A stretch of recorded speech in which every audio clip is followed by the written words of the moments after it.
कहानी का शीर्षक चालाक कौवा और मूर्ख सांप। एक समय की बात है। एक घने जंगल में एक विशाल पेड़ पर एक कौवा और उसकी पत्नी रहते थे। वे दोनों बहुत खुशहाल जीवन जी रहे थे। कौवा और उसकी पत्नी ने पेड़ की एक ऊंची डाल पर अपना घोंसला बनाया था। कुछ दिनों बाद कौवे की पत्नी ने घोंसले में अंडे दिए। दोनों बहुत खुश थे और अपने आने वाले बच्चों के लिए उत्साहित थे। लेकिन उसी पेड़ के नीचे एक सांप रहता था। जब भी कौवे की पत्नी अंडे देती, सांप पेड़ पर चढ़कर घोंसले से अंडे खा जाता। यह देखकर कौवे का जोड़ा बहुत दुखी और हताश हो गया।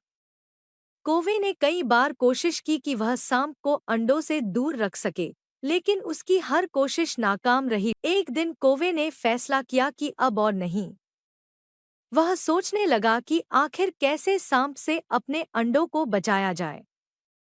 तभी उसे एक चालाक योजना सूझी।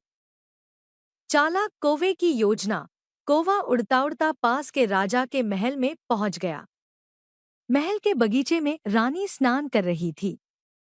कौवे ने देखा कि रानी ने अपने गहने उतारकर पास ही एक थाल में रख दिए थे।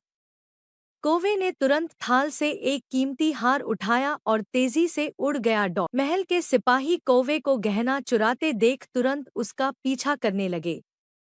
कौवा तेजी से उड़कर अपने पेड़ के पास पहुंचा और उसने वह हार सांप के बिल के पास गिरा दिया। सांप का अंत।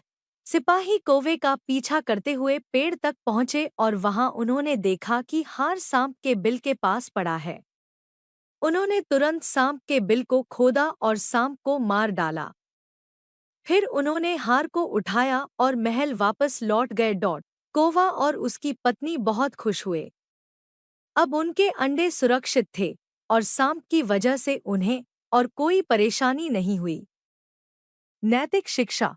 इस कहानी से हमें यह सीखने को मिलता है कि कठिन परिस्थितियों का सामना करने के लिए हमें अपने बुद्धि और धैर्य का उपयोग करना चाहिए।